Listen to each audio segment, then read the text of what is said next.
You song, I'm gonna be real, I have no idea what the fuck you're talking about. Just in general. Hey, welcome back to more Limbus Company. I'm SlayerMathis, and last time we started off Canto 4. Literally, like, just started it off. And this time we will be continuing with it. But first, we're gonna read through the minis. Dante's Records.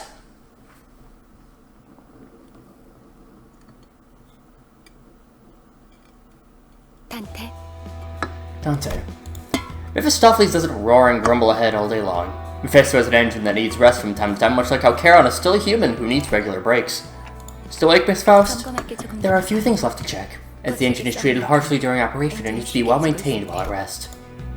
So, to substantiate her words, Faust carried light tools and a small mechanical device in place for her usual Zweihander.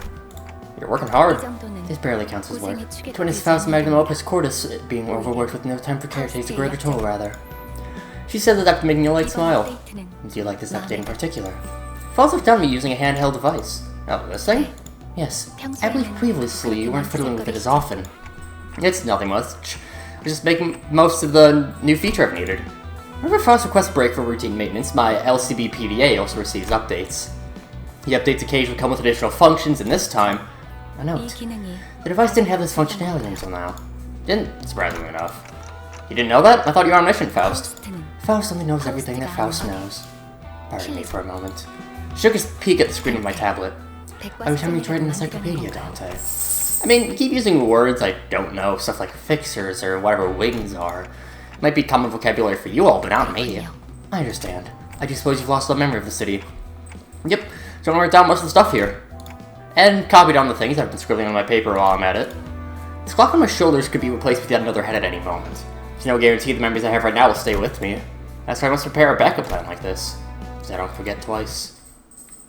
I really like that line, so I don't forget twice. I think of, like, it's been used a couple times before in terms of, I think that's something that, see, like, Alzheimer's stuff is kind of mentioned. Like, obviously, it's not the same, but still.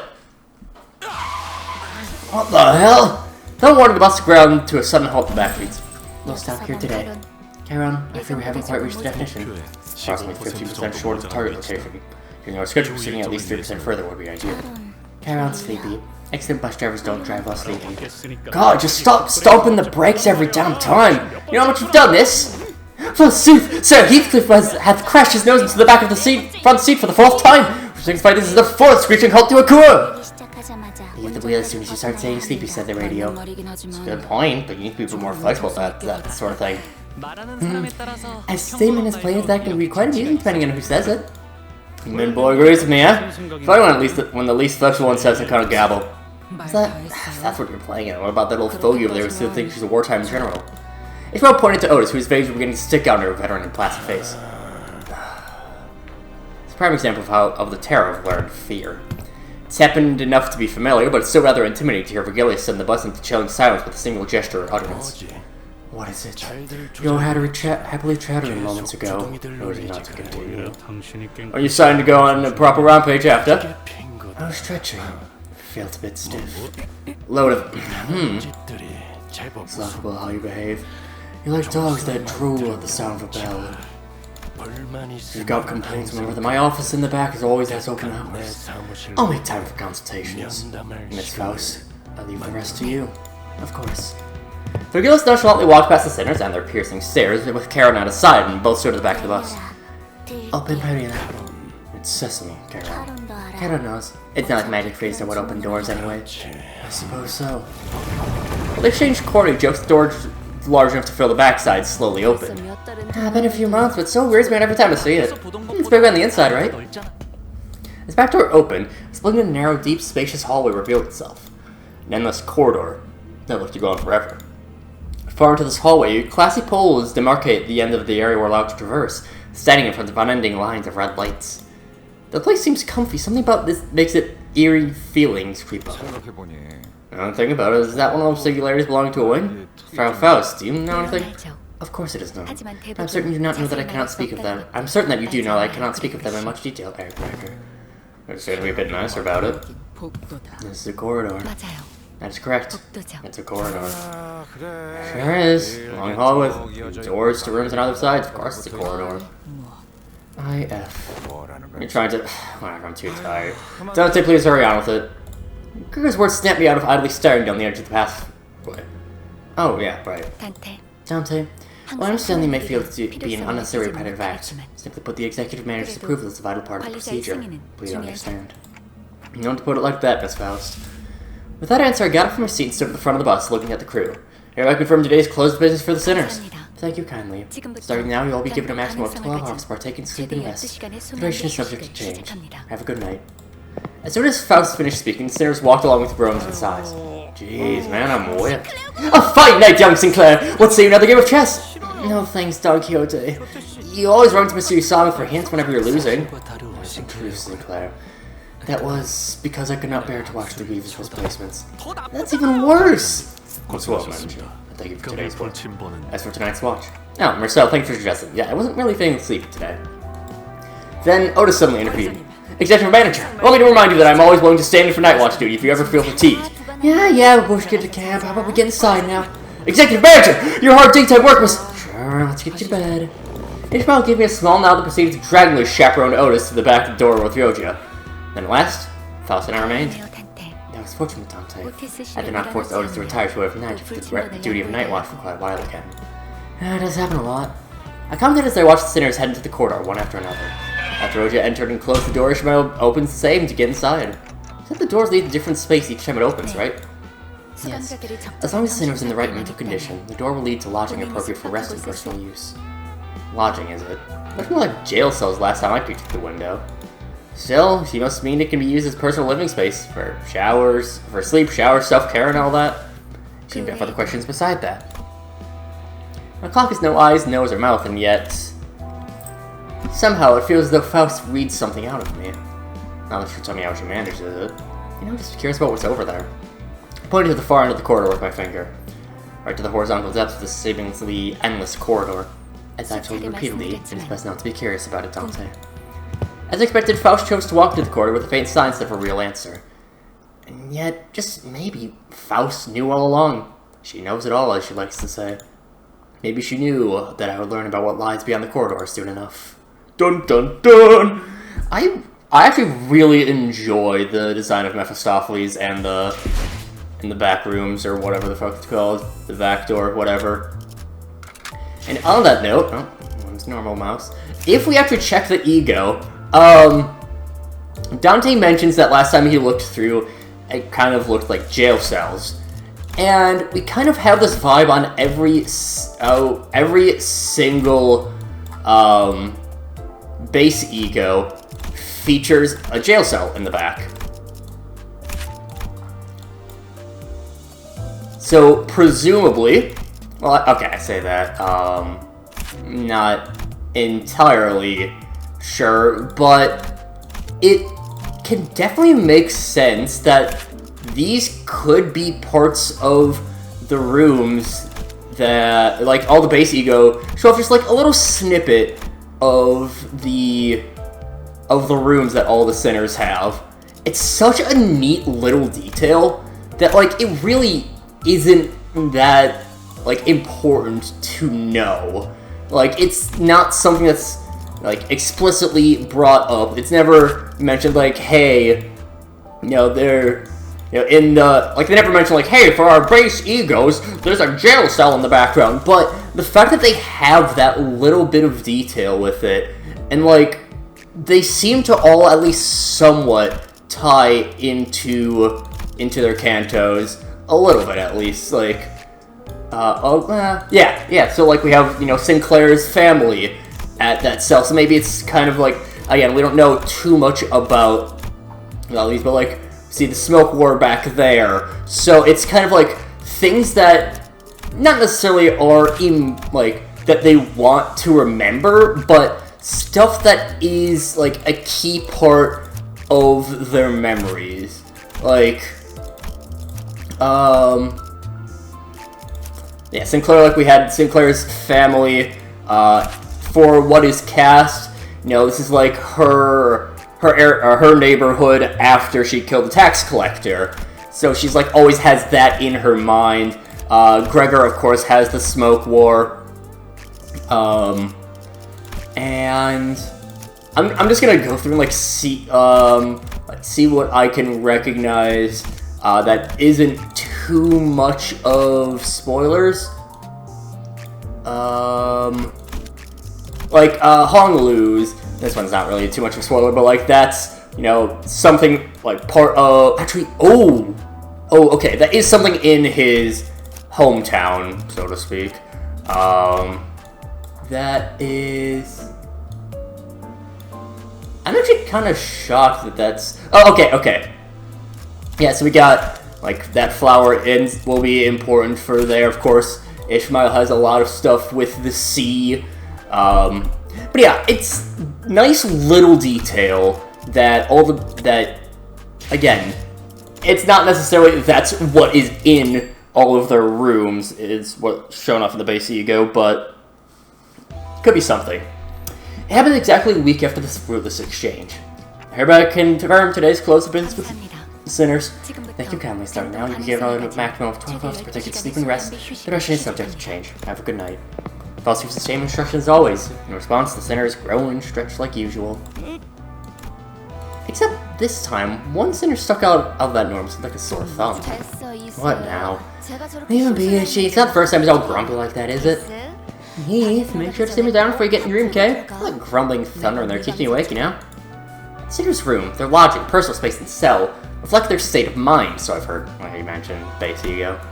Each room's floors, walls, and overall ambience are shaped after the sinner's personality, and the view through the window changes depending on their emotions and mental state.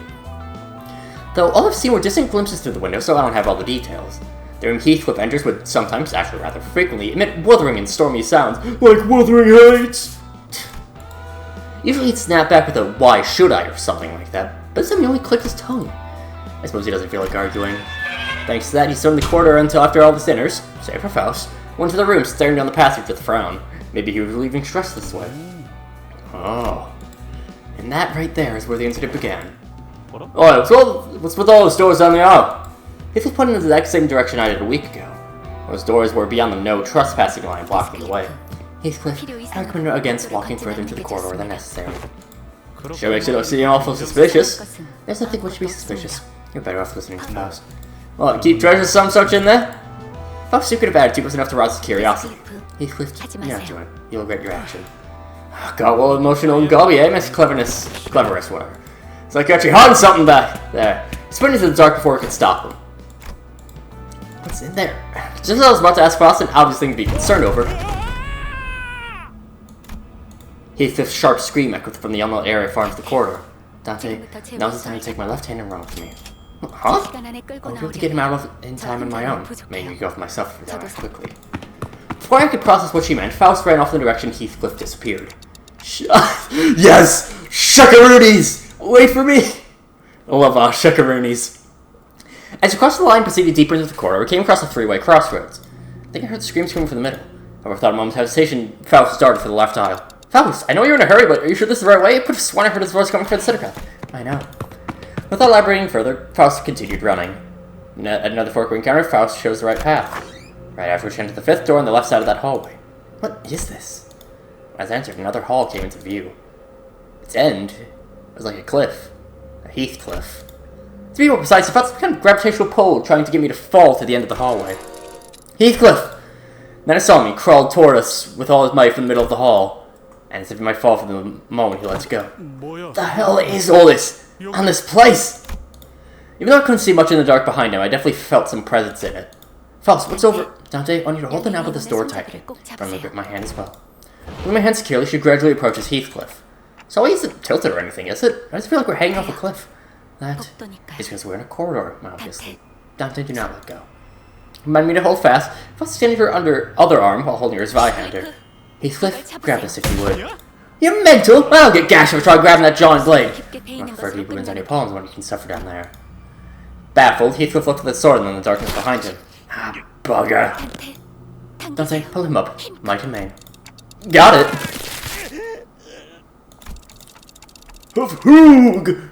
Why pull Heathcliff up? No, I'm not sure if it's right to even say we pulled him up, but nevertheless, Faust hoisted his unconscious body by the legs and started rushing, saying we need to return the way we came.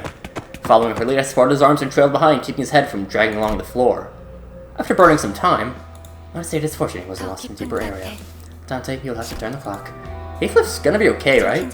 Psychological damage is likely to be severe. Or could be encumbered if he loses his mind. And I have a choice.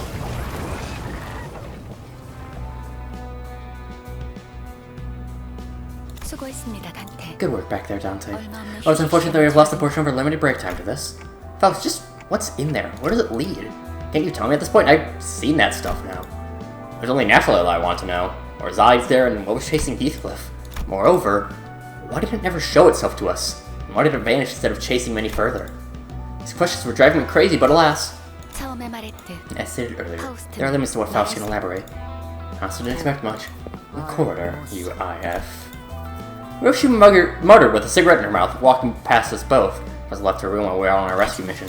However, Faust appears as if non-solely just walked by, as if nothing was just said. It prevented some vacancy in the bus department. When we left to reward, I do suppose it isn't a bad idea to inform you of one thing. Let me hear it! The Inspector Boone had me rubbing my hands together. Right, what will you tell me now? Dante, when you traverse a road you have never walked before, what do you do? You use a map, obviously. That's right. Even then, if you don't have a map, your brain will form an image of the surface one. From there, on that map, there will be a starting point and a destination clearly marked. When you return from your trip, you'll trace back through that way. So obviously I don't need to verbally answer, I just nod along. Hopefully that makes it clear enough. Well, this is why you should remember where you started in the corridor, especially when you open a door. Flabbergasted by the abrupt end, I blurted. Now then, Faust will go tired. Do take care. She walked to the door before I could say anything.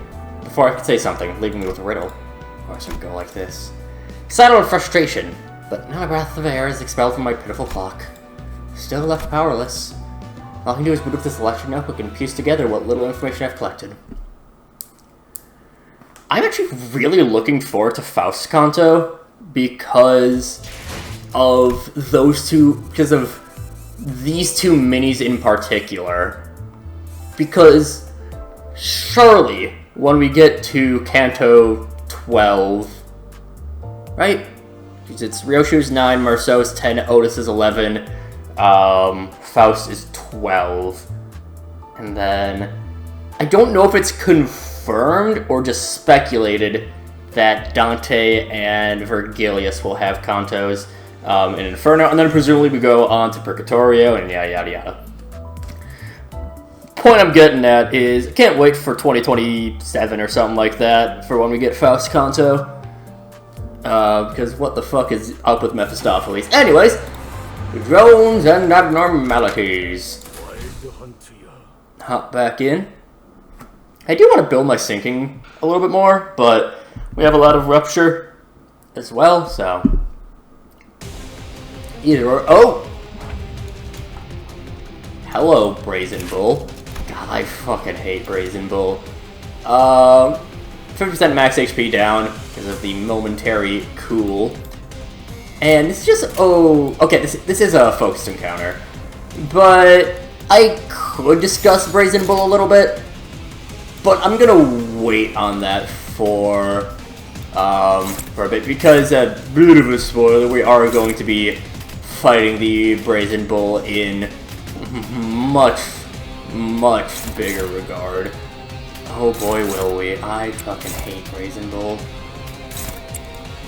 But again, that's something we'll have to get to later. Do we really just always have an unopposed attack? Yeah, fair enough. Alright. Since I'll cut out this fight. Or the rest of this fight, I should say. Bit of a tough fight, but we're not even at the toughest one. I hate Brazen Bull. That's the last one. They're not gonna make us pay for the damage, are they? I'll try to report there was an active self-defense.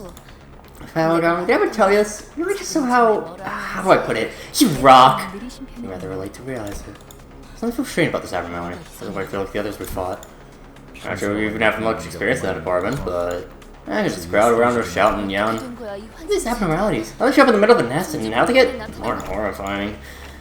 I've seen the one in the mirror dungeon a few times too. Never in a fight though. Come to think of it, what was the deal with those abnormalities in the mirror dungeons that didn't fight us? Those were glimpses into the abnormalities' mental space and habitats viewed through cracks in the mirrored world. As a chasm, incredibly narrow and unstable. Indeed, which only allowed for limited interaction. I forget that. All I want to know is why are they so tough? As nasty as what we face on the railway. That's certainly true. Besides, was this sickening fluid dripping from them? As Sinners pointed out, the abnormalities were clearly different from what we've encountered before. It uses a mysterious liquid with a blue glint. We have no time to analyze its constituents, so we should be careful not to come into contact with it. Eesh, no need to tell me. No need to tell me. Now I'm about to smudge myself with that. Oi! These things eat bad food off the floor, whatever. So like we got rabies. Above you, Mr. Heathcliff. Heathcliff's knocked to the ground and unable to resist. Manager, looks like you have your work cut out for you. Please mind that I gave you an expostulation, Executive Manager. All I'm prepared for battle! Here did we come to this? We've come too far to be afraid of pulling dead sinners back to life. So we have my head back. Yeah. So, weird things with this.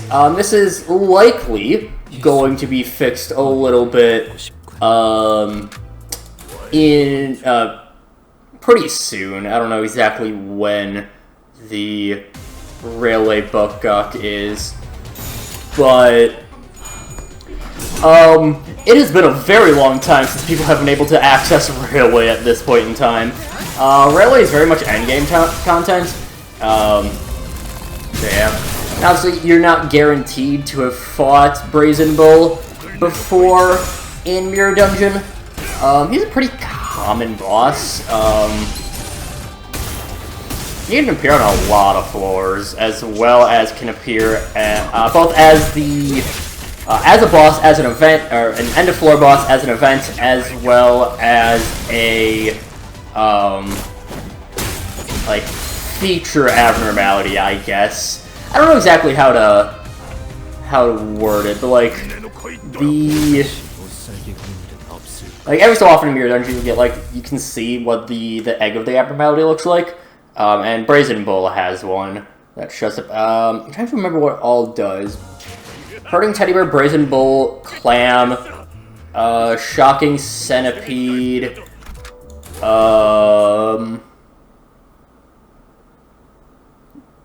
Spiral of Contempt, weirdly enough, has one.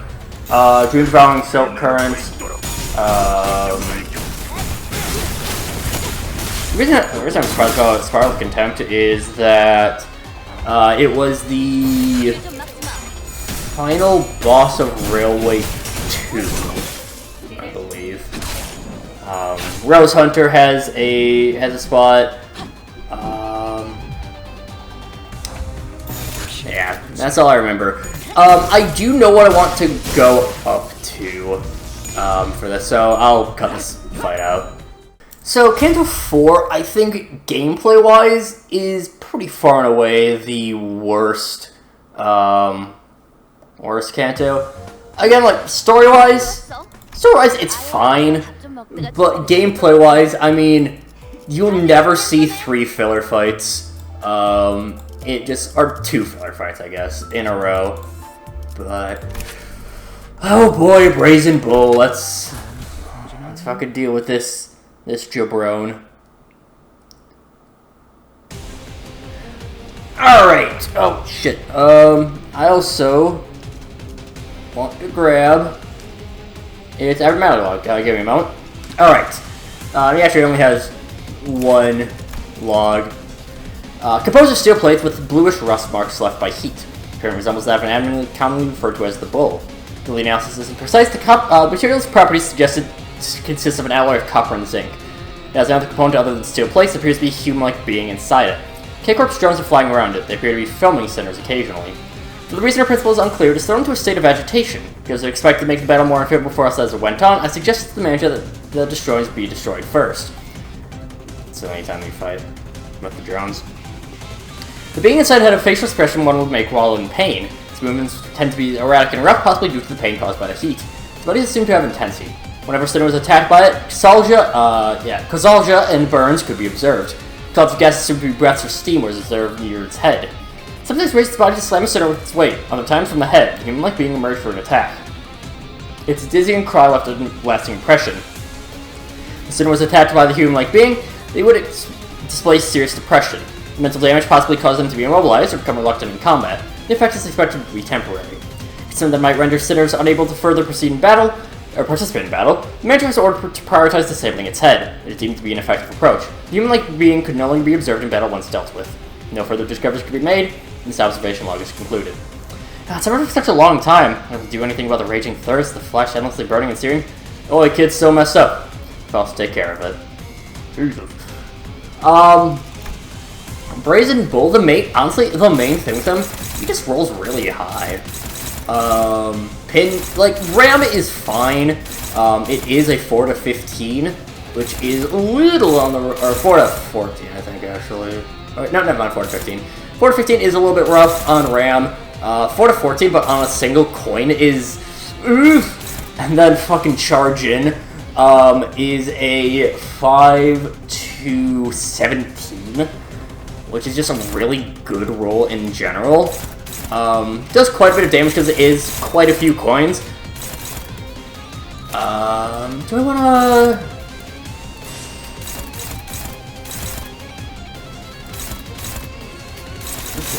Heathcliff is...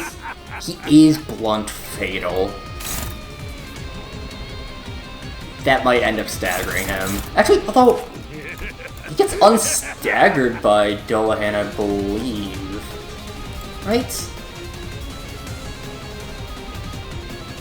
I think he gets unstaggered by Dullahan. Right?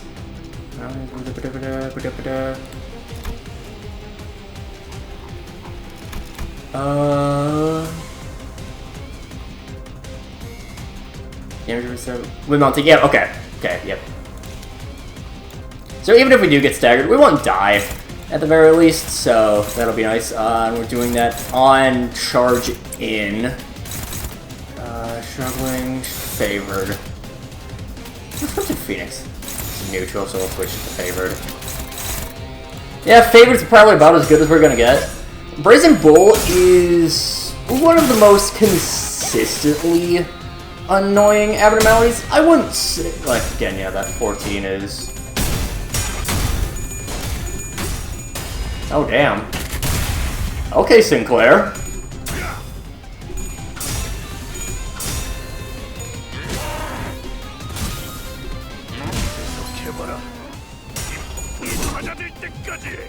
Yeah, Brazen Bull, it does a lot of damage. Solo runs that I've done in Mirror Dungeon have been very much problematic because of Brazen Bull. But... Ah, well. Afterwards, it goes into Overflowing Sorrow, which is a 7 to 11, or 4, yeah, 7 to 11, which is also very high. Oh, that's right. I did fuck that up. Well, I'm sure it's fine. Go into there, and then I guess, yeah, you'll just attack. I forgot that we had the skill 3 on the bottom, so the counter overrode it.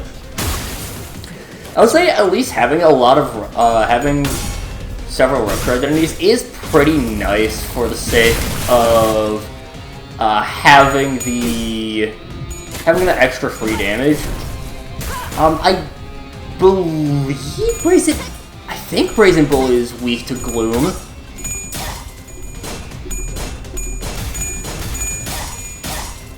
There we go. Of course, since I've hyped up Brazen Bull as being really tough, gonna nail it first try. Seems to attack him with Unresolved Sorrow, but then when it switches to Expanding Sorrow, ooh, and he counters that F15 plus, yeah. So I probably should lose Dullahan, but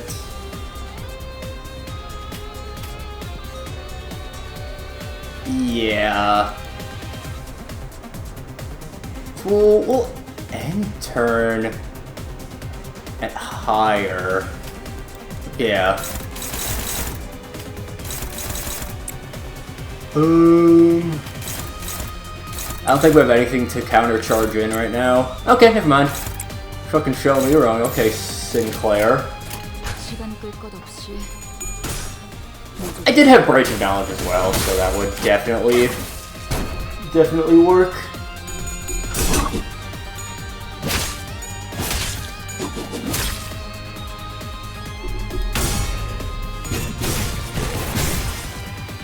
Yeah, so we should be good to have Delahan for one more turn, but that's probably it.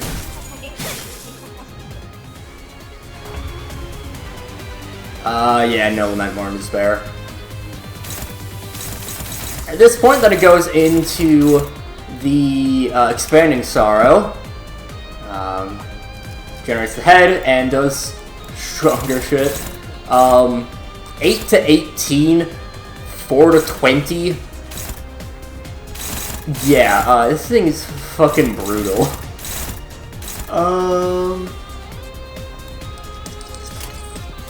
I think we just...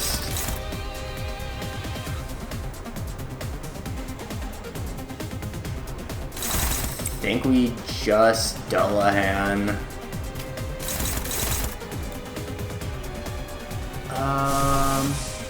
What is Fellow Corrosion? Not the worst.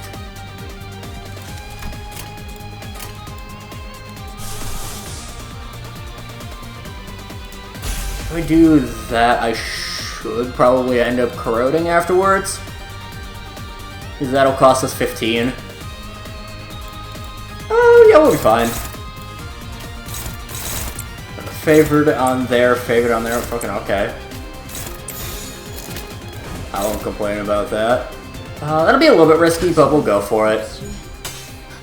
Damn. Heathcliff's probably just straight up dead. Most likely. I mean, he'll be starved this turn, she'll lose Dullahan. Actually, I don't know if he can end up corroding from Dullahan. Well, that didn't work.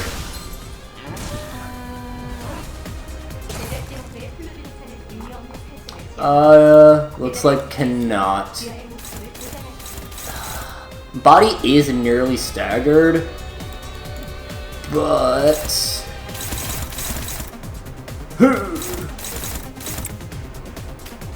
grab that. Pop that in. Ooh, we retreat, which would give Heathcliff another slot, if I understand how that works exactly. Which I might not. It's going after Sinclair. That should be fine.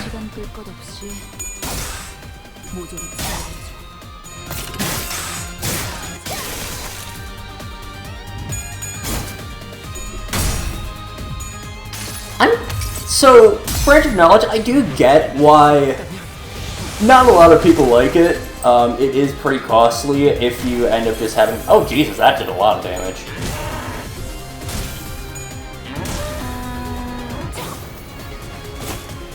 So you drop out, gives Heathcliff another slot, but we can just go damage. Yeah, Brazen Bull's really tough and annoying. And I fucking hate Brazen Bull. I'd say it's like the second most difficult abnormality. Dream Devouring Silk Current is probably the only one tougher. As the prolonged cycles of pain came to an end, everyone has been successfully suppressed. We can return to the bus now. It was a success that accompanied many deaths and revivals on our side, but I nodded anyway. We got back to the bus, harboring a few unanswered questions. We came back later than expected. I was just about to take my first nap in a while. I explained the oddities we ran into earlier to Vergilius. To be more precise, Faust did the heavy speaking. I was planning to coldly tell me to do my job as the middle manager and to follow whatever orders I'm given, but his answer was surprisingly earnest. This is about your life has been almost completely unknown to the public. I want to possess all the details on them either, Dante. Didn't you think you'd admit it right away? Faust flinched a little, but she didn't realize what I just said. I Enigmatic as they are, let's leave Miss Faust and the other departments of our proud Limbus Company to uncover all the details in the future, as we likely ought to. Will do. Was Faust given any time at all to do some sort of research on this job? Mysteries were left unsolved, but if Faust accepted the suggestion without a hitch, that probably means she's thought of a way. You! Why do you have your shoulders hunched over like that? Short enough as you are, and your shrunken posture makes you practically imperceptible. I hope to meet Lord Siegfried again. Where's Lord Siegfried again? Oh, the man who took photos of himself while cutting us down with one hand. Right, that's that Fritcher guy. Ishmael was breathing audibly through her nose. Incident to check when I was left some deep grudges for her. Eager was I to show him my valiant acts of rescuing imperiled citizens. I vow that I shall meet him again as a fixer of noble cause. There's a more touching after a long time, Don Quixote. I'm thinking that's a good thing you didn't show up today. Really is strange, though. He's not one to miss spectacles with this many spectators around. Ah, is he like some kind of celebrity, then? You could say that. He has a flair for showmanship, so it's usual for K-Corp to take advantage of these kinds of commotions by sending him.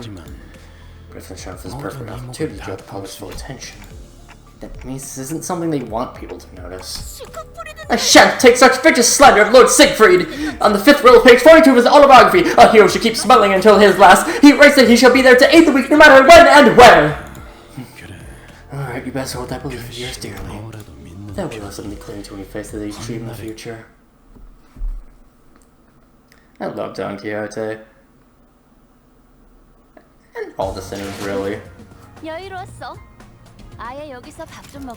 But grabs is level 19. Really? I am shocked that they took no damage. Literally 0. And, like, I'm pretty sure they clashed every single time, too. Okay. Regardless, that'll do it for this time, and next time we'll continue on with Canto 4. But until then, see you guys later.